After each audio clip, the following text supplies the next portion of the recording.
Your business, it's not you, it's not your identity. You have to find a way to separate the two. Brett as a person, as itself, it's just different. And I didn't see that for a long time, and made a lot of things that if I regretted things in my past, those would be, that how I treated people or how I looked at things and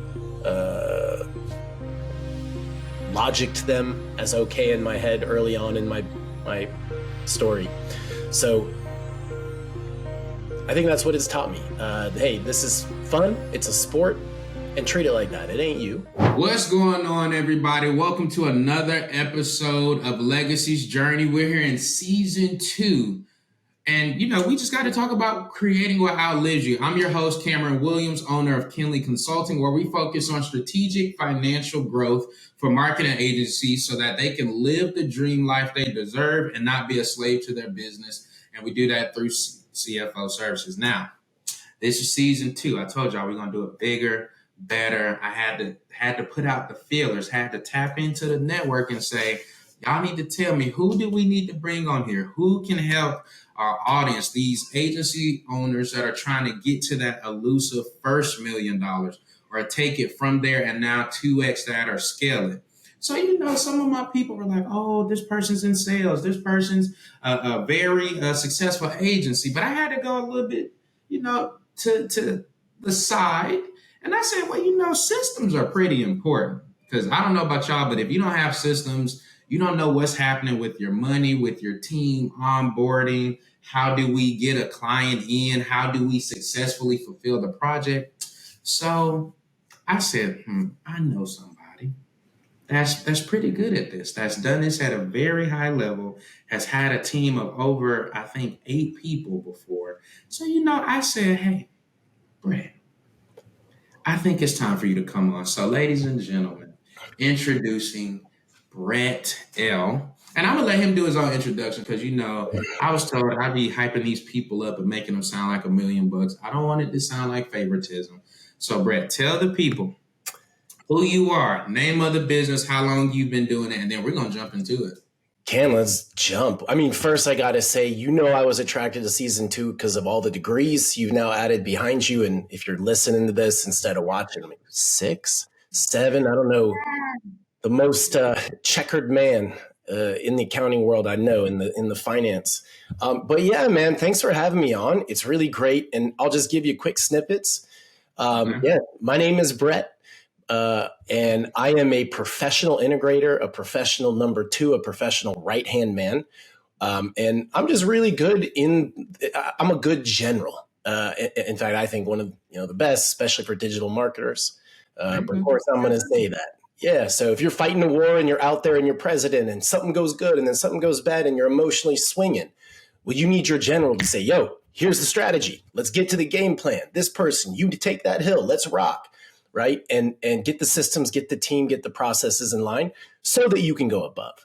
I've worked now with about 40 plus digital marketing agencies, most in the 7-figure range, behind the scenes. And I'm talking minimum 3-month or more engagements where we just go deep, not the first layer, not the second layer, not the third. We go deep. Cam, I've showed you some of the stuff that me and my team have produced, my process engineer team. So we try to make it perfect. And I think the big thing we have in common as we head into today is you deal with math, you deal with it in a P&L way.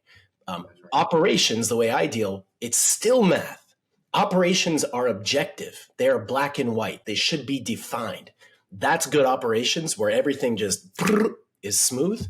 And that's what we try to do. That's what we try to focus on, because if you don't have that, your team doesn't have clarity. If your team doesn't have clarity, they're going to be guessing. And if they're guessing, something's going to mess up, and guess who has to fix it? It's always going to be that entrepreneur. So you can't get to 7 figures smoothly without it. It's a lot harder to fix later. So here we are. All right. So you got to tell the name of the company. The name of the company. So I had a strategic consulting firm the last couple of years. That's where I did my work with Evergreen Strategic Systems, and I'll still dabble. My new company, my new brand is freethefounder.co, freethefounder.co. And we do placements. I'm really good at finding the perfect fits to get the founder free, to delegate off, and then training that person to just take it, right, by KPI and all that good stuff. So freethefounder.co. That's the gist. Thanks for that, Cam, because totally would have forgot. Hey, free that founder. And that's what we were talking about earlier, right? Like, even with us, it's the same thing. We've learned, like, business owners, you guys work super hard. Agencies, especially, you work so hard, but you don't want to work so hard to the point where you're bragging about 12-hour days. I know I've been there. It comes a point where you have to say, okay, I'm willing to give up some cash to help me make this thing for the long run, to optimize it, to tweak it, to have it efficient enough to where I can step away for a week, or maybe for a weekend to start, but for a Friday to give me an extra weekend or day for my weekend, and everything is still flowing because my team knows the processes, they have SOPs, etc. So, all that being said, you heard this is the guy right here. So let's jump into these questions. So one of the questions we'd like to ask is, what was your relationship with money like growing up as a kid? Was it good? Did your parents have plenty, so you thought of it in a certain way? Or did you come up in the struggle? You know, your perception of it was a certain thing. What was that like for you? Yeah, I mean, that's a good question. And for me growing up, we were good. I mean, I'll be open and transparent about my childhood. My dad owned a business, wasn't anything crazy, but it sustained. So I never had to think about it much. My mother passed away when I was about 10. We had four of us kids. So he provided, he did his job. I don't know how, sometimes but he just cranked it out. And yeah, so I never really had a need for want. I was always an athlete. And for athletes, man, you look like an athlete, and I'm sure a lot of competitors get in this field. Well, we numb things out. We just numb it out and we go. So I kind of took that approach with money as well. And yeah, long and short, always was an entrepreneur, always was hustling. So middle school, we'd go buy sodas for 20, a pack of them. We sell them for 25 cents in the lunchroom, and then take that and go buy our Game Boys. So it was always just kind of fun at the time. No worries type feel. I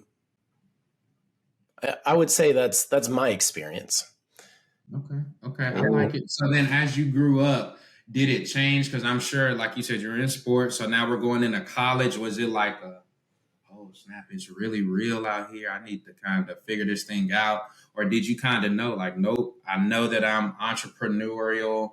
It's my dad had it, I have it. Therefore, I need to pick this because it's going to help me to be better in that. Yeah, I mean, if we're talking about me, I always do and did best with my back against the wall.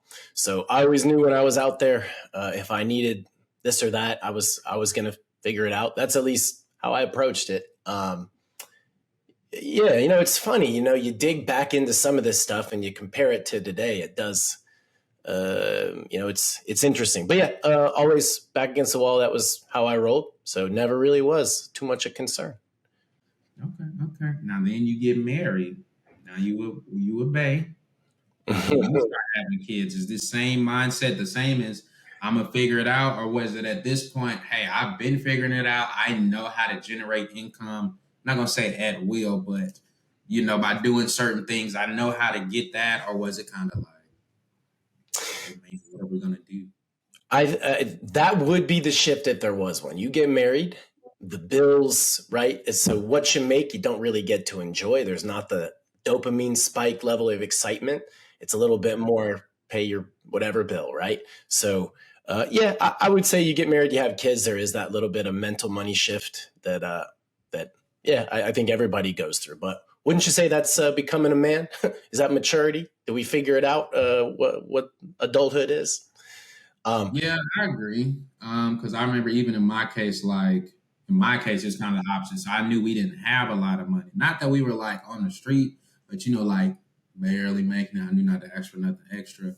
So going to college, to your point, I was kind of like, okay, I got to make this happen on my own. I purposefully went to college far away from Atlanta, down as far as you could go, which was South Georgia, like right before the Florida border. Mm-hmm. And then as I got the job, I'm like, okay, I'm feeling good. And then you start making money. But then I know for me, it was like, man, it seems like it's never enough. Because you say, oh, well, if I only make 50 grand, then I can do this. Then you make 50. Then you're like, oh man, if I can make 60, if Like it makes sense, and it just keeps climbing. So It does. Uh-huh. all Yeah, right, it cool. does. So now to that same topic. Now, when you made your first sale, so you said you've always been a business owner. What was it like? Let's just use the two businesses that you referenced at the beginning. When you made your first sale, how did you feel? What were your thoughts, emotions? What do you remember about it?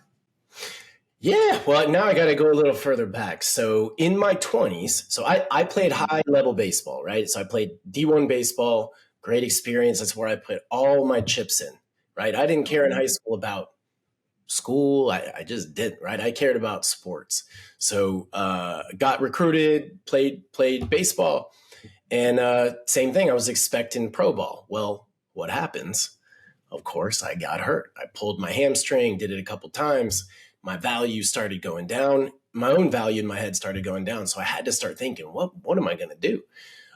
So I moved to Baltimore, moved to Baltimore, Maryland, my wife over there. And yeah, like same kind of story. I started working with kids. One turned into three, three turned into nine. Pretty soon I was renting, fields. I'd rent baseball fields at universities and put on camps. And we had this whole thing. So had about a 9-year brick and mortar business with baseball, running camps, clinics, lessons, all that stuff. I was kind of a local mini guru, which was cool. So yeah, the first sale from that, I have to go even further back. I had a hustle at one point right out of college. So I'm doing this. Okay, I'm a details guy, man. You ask me a simple question, guess what's going to happen? This is the operator way. It's the integrator way. To make it simple, I got to go deeper to clarify this and therefore make it simpler. So bear with. I had a side hustle. What I used to do is I would take furniture, right? So in my dorm room, how it started was some kids would get rid of furniture at college and they just set it out by the dumpster saying, we don't want to deal with it. We're gone. So somehow, I don't remember how I figured out I could take that, set it in my dorm room, take a picture, and someone would come and pick it up and hand me cash. So I was like, oh, that's interesting. So I just scoped the thing, bring it in. And then, so I was like, well, this is cool. This is easy money. So I ended up moving back home. And my dad had a garage, my dad had a truck. So I started figuring out I'd go to garage sales. And this is a little before people knew how to sell stuff online. So I'd buy a $5 futon. I'd pick up a couch and say, hey, I'll take it for free if you're not using it. And I'd flip it for $100 easy like that. So at one point I got to where I was just picking stuff up on Saturday. And then Sunday my doorbell would ring and I'd have a couple thousand in cash in my pocket. And that's good for, someone that's eating pizza every night as a post-college grad trying to figure out what they want to do.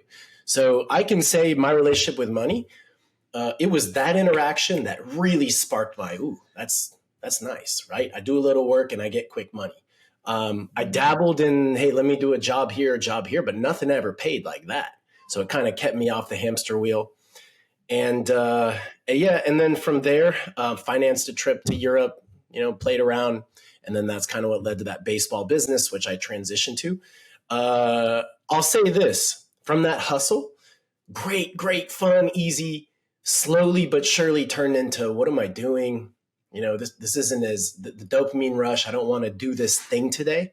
And really, Cam, like I hate to kind of shift it from money over to ops, but they're interconnected as two sides of a coin. That's what forced me to say, how do I not have to do this stuff and still get the money? How can I take a little piece of this, hand it off to somebody else to do for me, and then still get the money and have zero friction? The equation being, how much do I make on top on my numerator? And how little work do I have to do on the denominator, right? So if I can do zero and still take something, that's a benefit, and I can just scale it. So that's kind of what led also to VAs and overseas labor and making systems very tight so that each step is like an assembly line that creates the end result perfect every time. Where were we, Cam? I think I took it by the horns and we wrapped around. So No, that's good. We were talking about your relationship with money, and then we talked about your first sale. So you kind of combined it with your actual story. So I think to keep that going, now let's go the opposite way. When you tell us about you don't have to tell us the number unless you want to, but your biggest sale that you ever made, tell us about that. Where were you in your journey at that point, and how did that make you feel? Was it a level of accomplishment? Was it like, or what? Biggest sale. Yeah. I mean, yeah, the first time I put a baseball camp out there in that baseball business, rented the place, hit my email list, let's go. And we made 40K that day just booking up summer camps. In one day? Yeah, that was like a whoa, right? That was like a whoa, that's pretty cool. And then yeah, staffing it all and knowing that I could wake up, that I had a camp going, and I didn't have to. I wasn't doing anything, right? I was just my team had it. Um, both those combined. But honestly, man, I think this is an interesting dichotomy between the finance guy, the guru that you are, and me. I get more pleasure weirdly, just weirdly. I get more pleasure out of things operating without me for some reason. That seamlessness, right? That's what makes me feel good. And to your listeners out there and those listening, and you said something interesting, Cam. You said, you know, to grow higher and faster and longer, you got to give up a little bit. You got to invest a little bit of what you're making in order to make more, right? Yeah. And you're right. And doing that, like that science, that's what excites me, right? I love the feeling of watching these digital marketing owners who are like, they think they're the only ones that can do it. They got that Superman syndrome. I got to click the thing. I got to do it. Coming in and putting that perfect person to do it at $3 to $5 an hour at whatever it is for the skill. And then being like, whoa, I could actually start selling people and making $1,000 an hour, right? With my time that I just got back. That's the stuff that really excites me. So it's interesting. It's interesting the questions you ask and you ask your guests, right? And kind of where I ask mine. Yeah.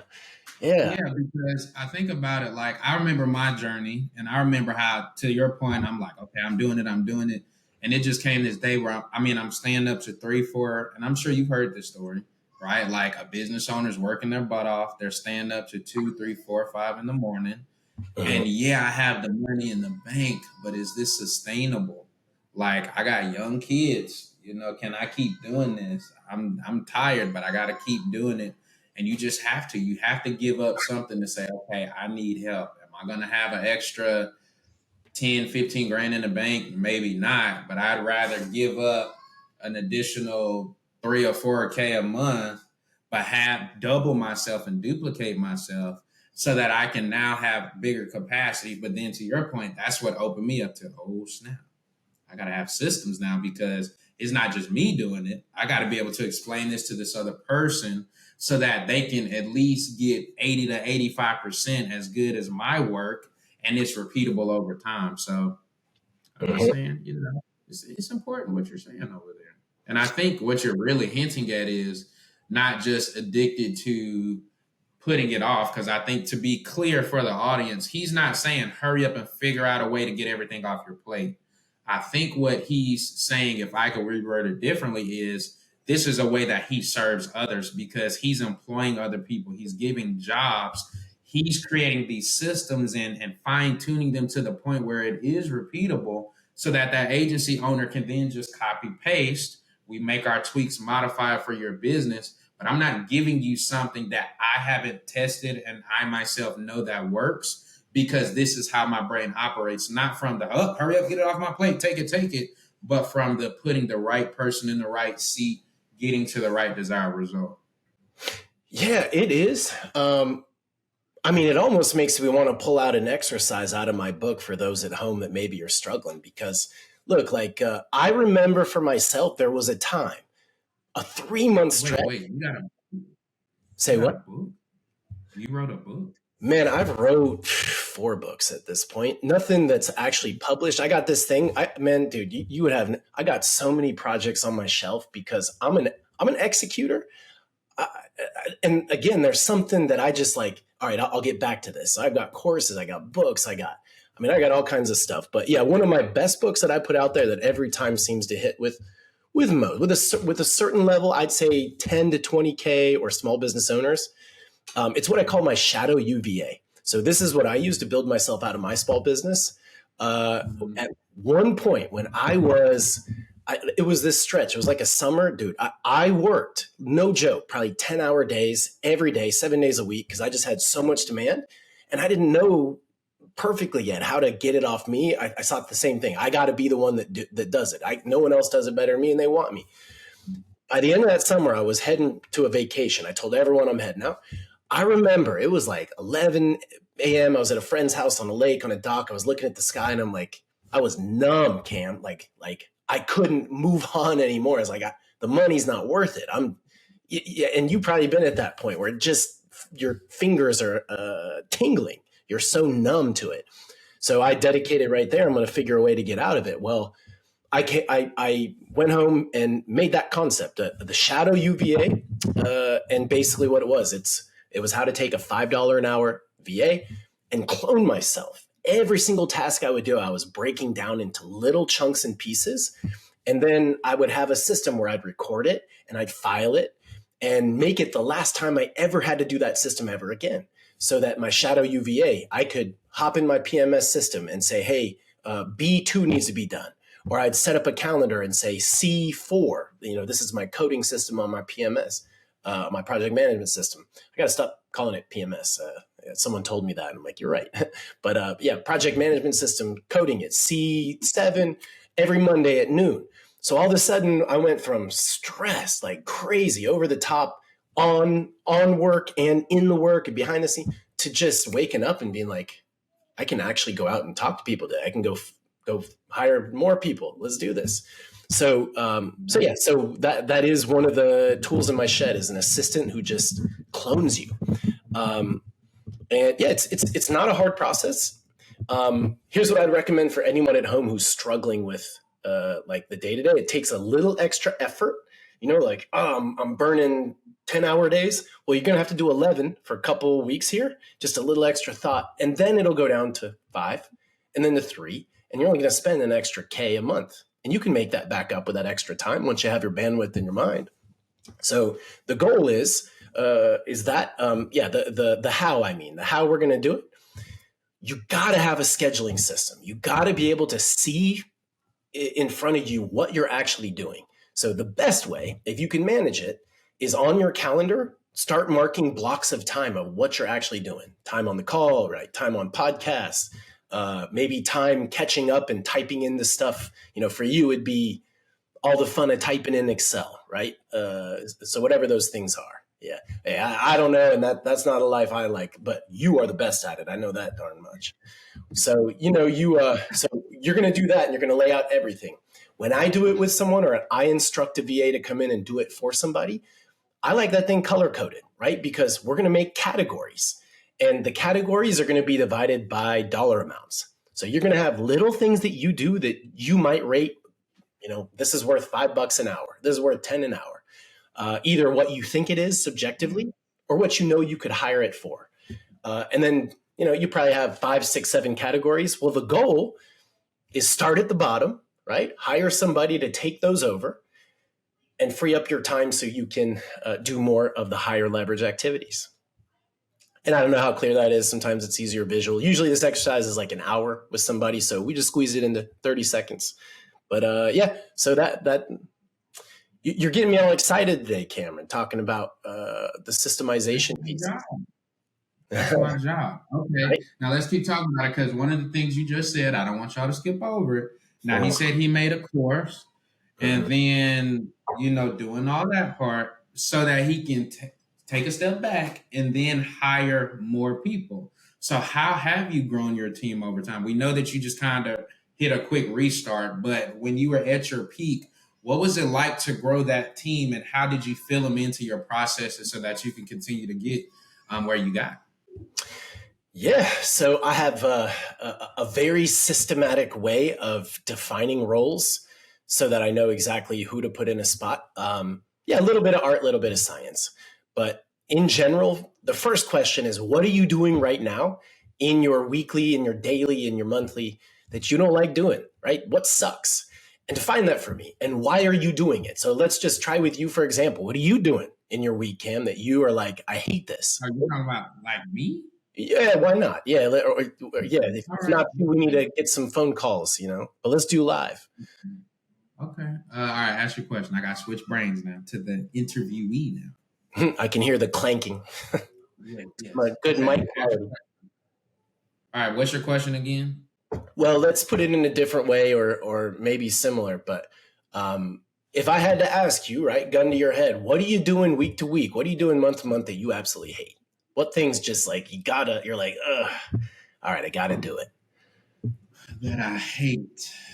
Mm, that's strong. I wasn't ready for this. Going through emails.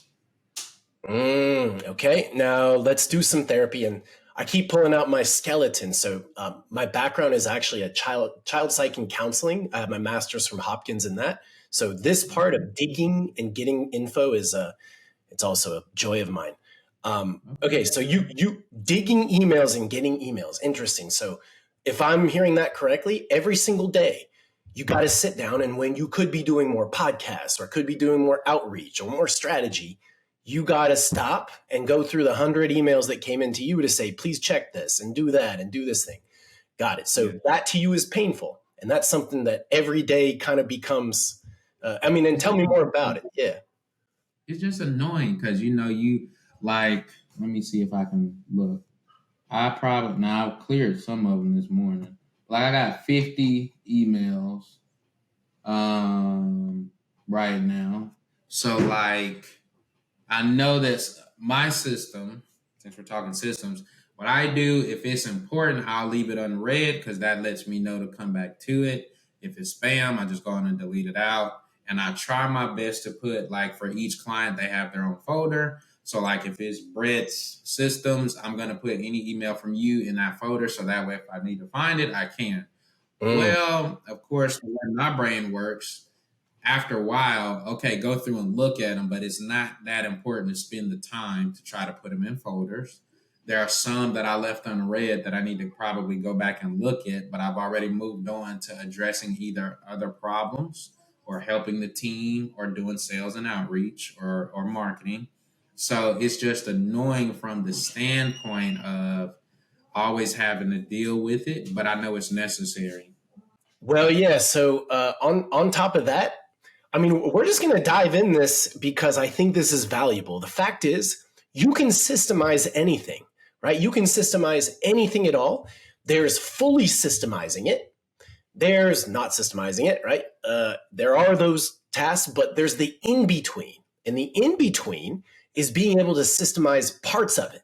In the same way that a surgeon, you can't replace a surgeon unless you have another surgeon, right? No one can do the things that you can do, like some of the doctoring of the numbers. But if you're a surgeon, you can hire an assistant to set your table and set your machines, right, and list things out in a way that makes your job easier, right? Because the surgeon should be focused just on the cut, should be just on the patient, on the most important parts. So in your case, Cam, as your viewers and I just kind of wrapped up on, there's a range of systemization.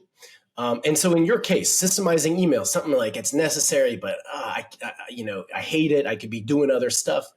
You're right. I've seen your content, bro. You could be making one extra video a day that might affect one more person a day that might tip that thing and bring you 3 more sales per month. But instead, you're answering the email from blah, blah, blah. Well, what's the function of email? What is the purpose of email for you? What do you use it for? It's communications. Typically, if I'm sending somebody an email, it's to communicate something of importance to the client so that they send us something or something to that nature. Yep. So and is that your primary means? I know we talk on Facebook and all that, but sounds like that's your primary client means is email. Yep. Well, So we use Slack. So if you're like a client that we have on monthly retainer, we talk to all of them on Slack. There may be like I think one or two that doesn't use it, but outside of that, all of our clients are Slack. So anything through email is either going to be my payroll team communicating or it's a tax client, just because our tax people we don't put in Slack, or it's some type of like, what am I seeing up? Like, of course, Calendly, so and so booked a call, so and so, scheduled a Zoom, notification type stuff. So like some of that, like, not necessarily super important, but it's necessary. So I try to just bite the bullet. No doubt. So you're going to be 72 still biting the bullet one day, even if you're driving it. Well, the point I'm getting at is at some point, the purpose of your emails, the purpose of having that system is, have I completed something or not? It's confirmation between two people. Yes, I got it. No, I didn't. This question, whatever.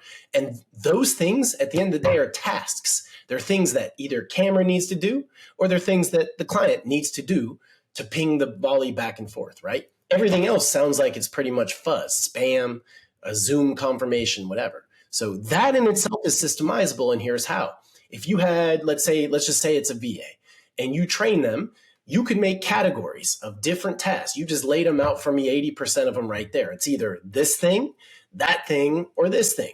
And a CEO, right, as you guys continue to build, right, and you've had tremendous growth to this point, I've watched your journey.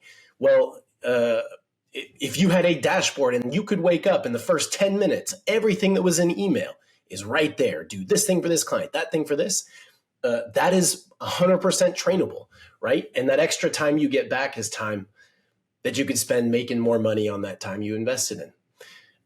Anyway, again, I get passionate about this stuff, Cam, and sometimes I can't help myself. I really, to get to 7 figures, again, you cannot do it alone. You can't row a rowboat. The Pilgrims couldn't have made it to the shore without a lot of people hitting the oar.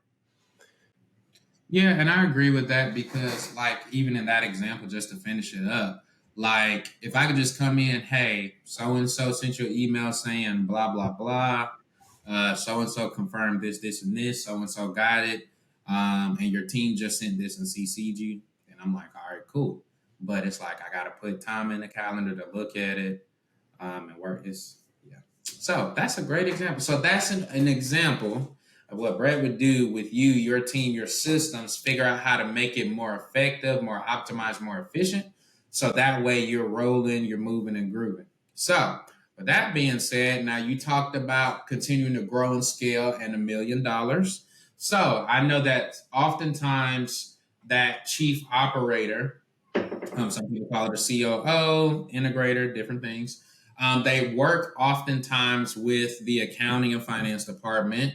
And then, of course, I know that you, being a business owner, you, of course, know about that very well. So how is your current CFO or accountant helping you to grow your business? Like, what are some of the cool things that they're doing or suggesting to help you to reach your goals?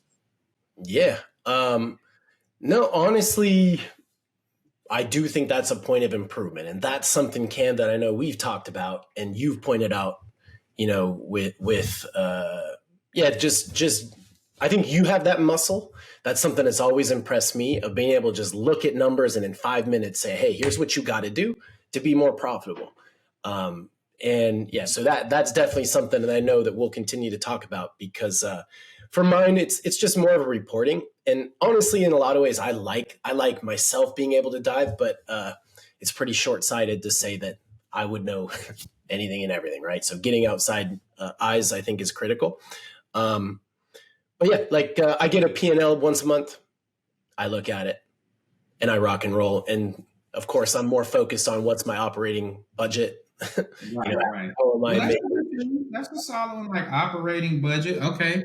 Tell us, what, for the systems guy, why is that operating budget important? Because I think you are expressing what a lot of agencies do, right? Like, I got somebody, all I know is they send me my P&L and my balance sheet. I look at it and I say, okay, thanks. And then they move on. So to that person that may not have the strategist or that CFO come in, what are some of these things that you're looking at with that operations viewpoint that can still help that person to best utilize it, if we can put it that way?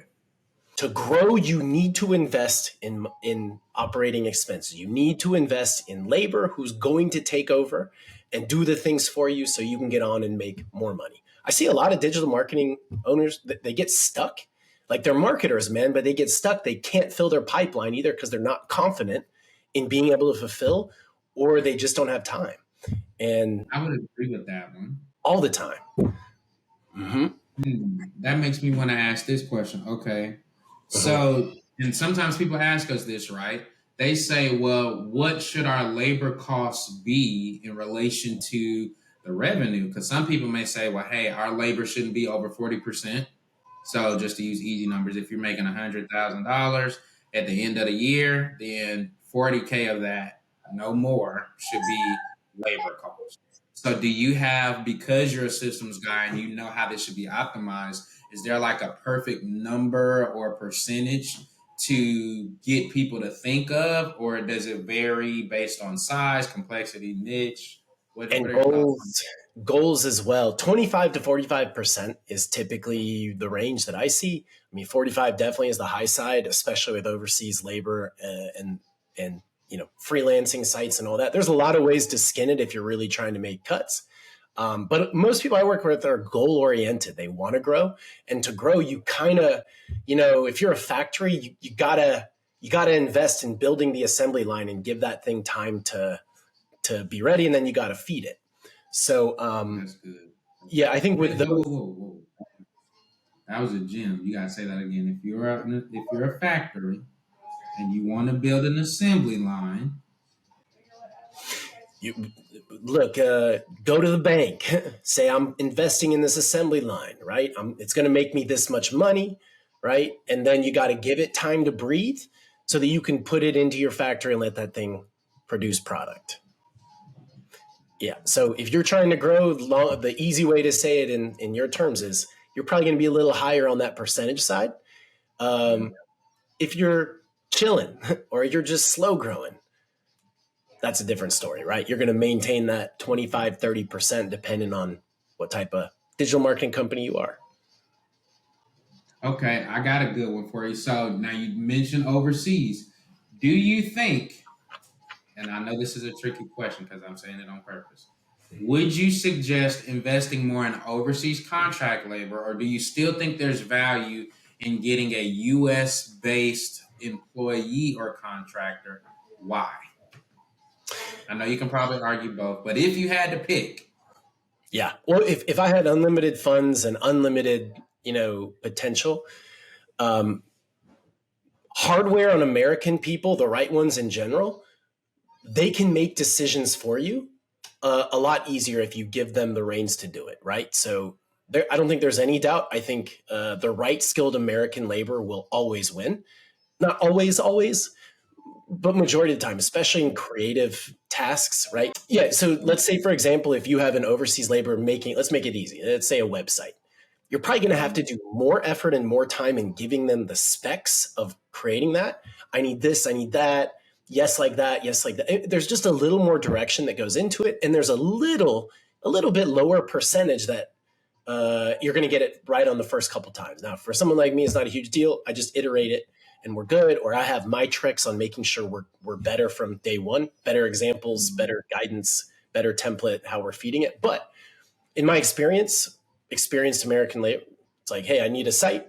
Here's the spec, go, right? And most of the time, you're going to have a higher percentage of uptake. So all that said, man, you're right. It depends on a million different variables. Again, what are your goals? What are your expectations? What are your customers' expectations? What do you actually do? Is it SEO? Is it something mathematically objective like data, right? Is it more creative? How good are you at explaining things? So there's a lot of different things. And for me, if I'm placing, I do a lot of placements. I probably placed, dude, like 400 people in my career. No joke. A lot of overseas, but some, percentage of that in. It depends on the people. It's like, who's that dog trainer? Who was that dog guy? Cesar Chavez or the dog whisperer? Do you remember that? Are we too dated? Yeah, he was a dog. He had a TV show where you had a bad dog. He'd come in and he'd train the dog. And his thing was, hey, I'm not training the dog. I'm training the person. You're doing something wrong, right? And that's the real thing. If you have struggles like finding the right team, and it's like, oh, they're B players, chances are it's not them. A lot of times it's you, and it's all the culture and systems that I need to draw out so I can do a perfect heart transplant and make sure everything connects, right? So end of the day, I'm really, really good at getting a really good budget price at a high quality and making that work overseas. So that's always my preference because it saves a lot and it gets the same result. However, American labor is pretty darn good too. Okay, that's a solid answer. I like how you did that. All right, best investment to date so far. Best investment. Mm. Hmm. We're talking about finance. We're talking about finance. We're talking about growing companies here. Yeah. Like this investment, something that probably took you from stage 4 to stage 6 or 7. Man, I'm going to give you an answer you're not going to like, unfortunately. But I got to say, and I think this applies to a lot of listeners, honestly, and a lot of visionaries I worked with, my best investment's my family, man. Getting down and getting a house, and just buckling down. Because, yeah, it gives me so much joy. It gives, and you know it. I mean, I saw the face of that youngin. I mean, it's what motivates me every day to get up and keep going. And I think that is the most important thing. I think there's no property managing or there's no islands in Tahiti to invest in that can replace that. So to me, if you're out there and you're kind of looking for a purpose, a family really does a lot. That's your best investment. Okay, now that you went there, what are some of the things that you guys do to connect throughout the week? Like I know in our case, we got 3 kids, so trying to find date night is challenging. Trying to find a sitter.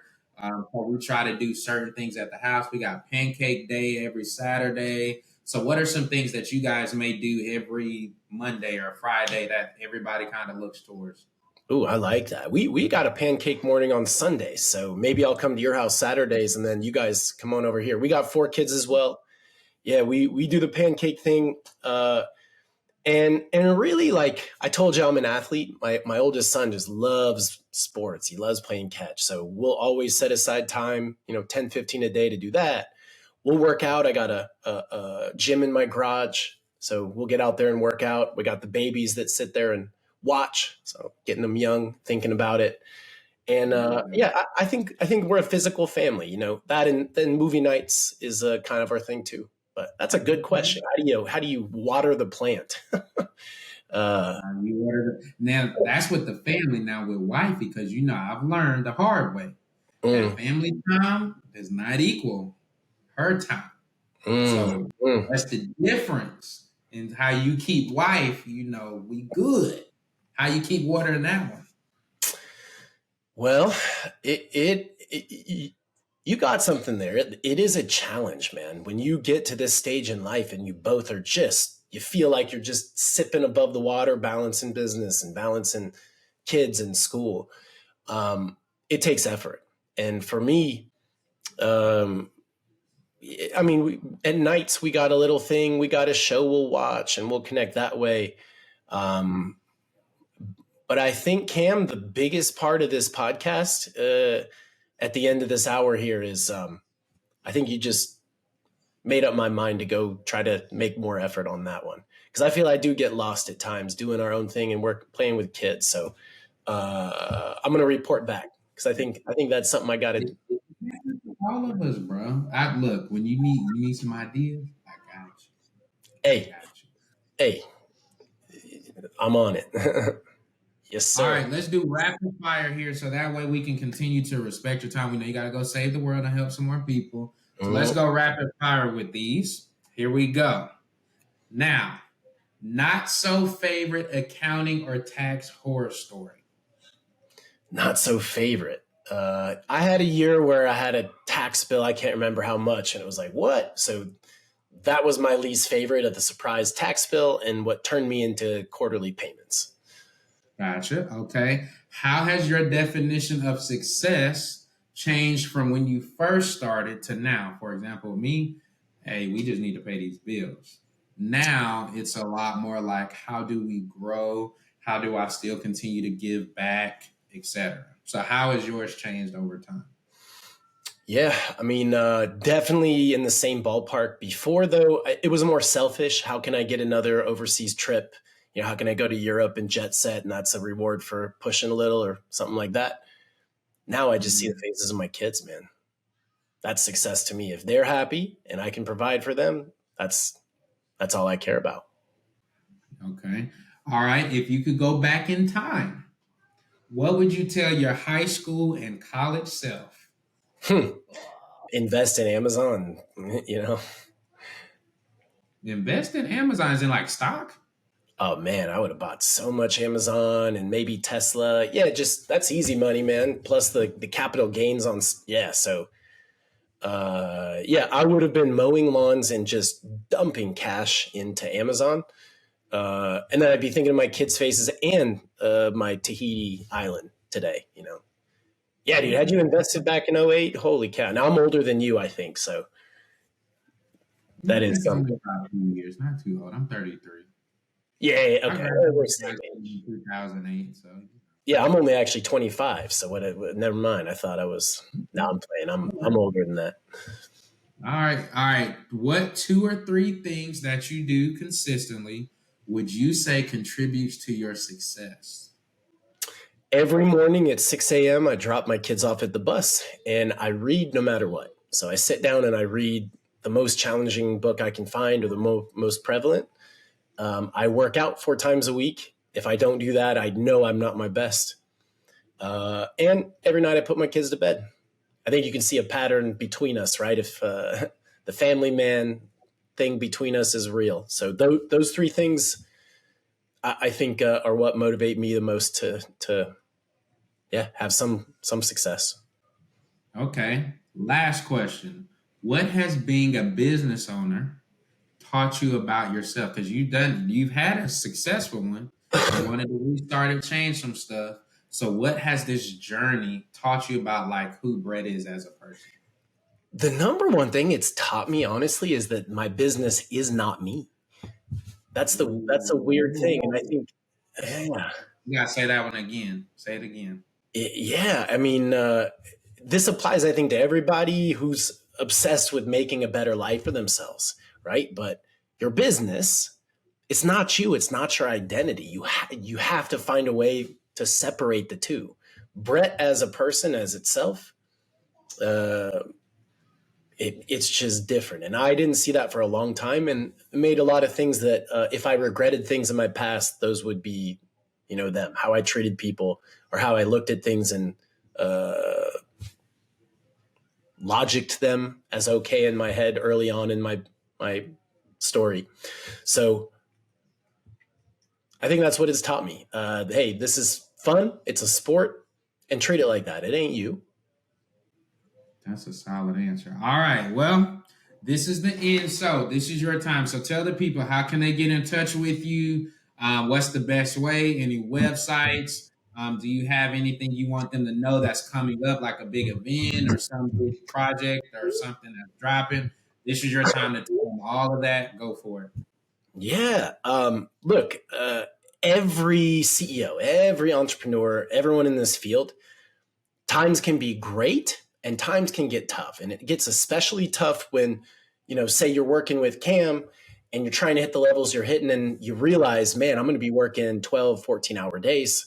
And it's just those times when it would be nice to have somebody who's your right-hand person, that number 2, who you can just dump it on emotionally, right? Strategically, and everything. And that person be able to come back and tell you, I think, pretty good advice, things that can at least help and get you to the next stage.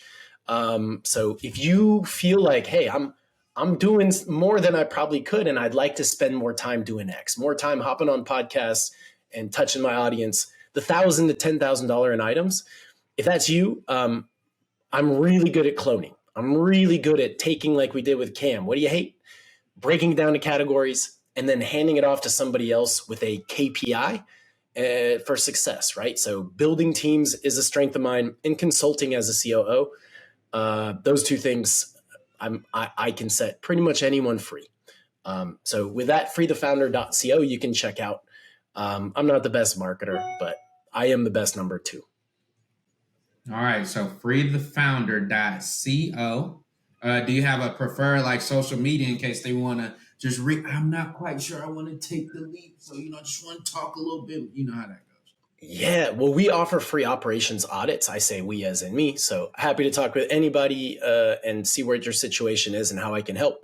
at minimum give some info. And yeah, if you're more of a social media person, just the way Cam and I connected was my own personal Facebook. So it's Brett Linnenkohn. That's my profile, Brett Linnenkohn, Linnenkohl. And if you need to talk to a COO, look me up there. And yeah, happy to chat anytime. All right, there you go. So again, Brett, thank you so much for coming on, sharing some of your insights, how an integrator, operator, systems process person thinks. Guys, I can't stress to you, remember, I'm the numbers guy, so I know and see all things. How important it is to have these systems and these processes, because that's literally the difference in somebody being at 800K and $1 million. When they have those systems and they know how they're going to consistently fulfill, or they know how they're going to consistently make sales or support their team or have meetings or whatever that looks like, it takes so much extra brain power out of the equation because they can just fall into place in the system. So I cannot stress the importance of having people like Brett on your team that can help you work through that, drive through it, map it out, get it written out. And of course, he didn't even get into, we're going to test it. All right. How do you feel? How did it work? All right. Let's tweak until it's perfect for you. So definitely check him out at freethefounder.co. All right. And so you guys check him out. This is season 2. We told y'all we're going to up our game. We're going to bring you guys the best as you are trying to work on your journey to become $1 million agency, or if you're already one, to take it to that next level, to repeat it, to 2 and 3x it, to get to that 5 million and that 10 million. So with all that being said, guys, thank you so much for tuning in. If you love this episode, make sure you share it with another owner that may can use these tips, that maybe needs to sit down and say, hey, Brett, I need some help. Like, share this episode, like it, leave some comments so we can know, maybe have some more questions for Brett. Put those in the comments. Do what you guys need to do to utilize this platform. We're doing this as a way to give back to you guys, to help you guys to continue to grow and to serve you. So with all that being said, guys, thank you so much. We can't wait to bring you some new guests. Other than that, take care of yourself. Until the next episode, peace. Thanks, Cam.